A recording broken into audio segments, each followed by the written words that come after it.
Walang magawa kundi titigan na lang ni Hara ang ipinundar niyang bahay sa Barangay Bunuan Gasset, Dagupan City. Sa isang iglap, winasak ng bagyong uwan ang pinaghirapan niyang bahay. Hindi nga ako makapagsalita, nashock nga ako eh.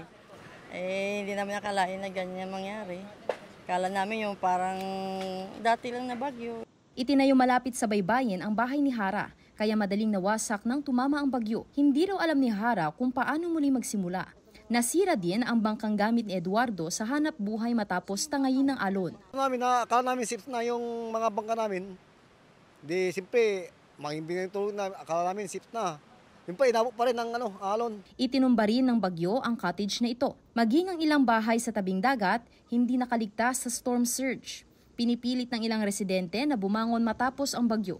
Nananawagan sila ng tulong sa lokal na pamahalaan. Sa parehong barangay, nabagsakan ng commercial signage ang isang heavy equipment dahil sa malakas na hanging dala ng bagyo. Wala naman daw nasaktan sa insidente. Patuloy na nakaalerto ang Philippine Coast Guard sa mga coastal at low-lying area sa syudad.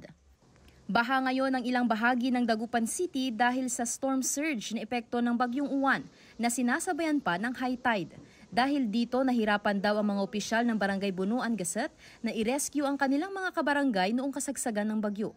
Ang mga residente, natakot sa biglaang pagtaas ng tubig sa kanilang lugar kaya dinagsa ang mga evacuation center na malapit sa kanilang barangay.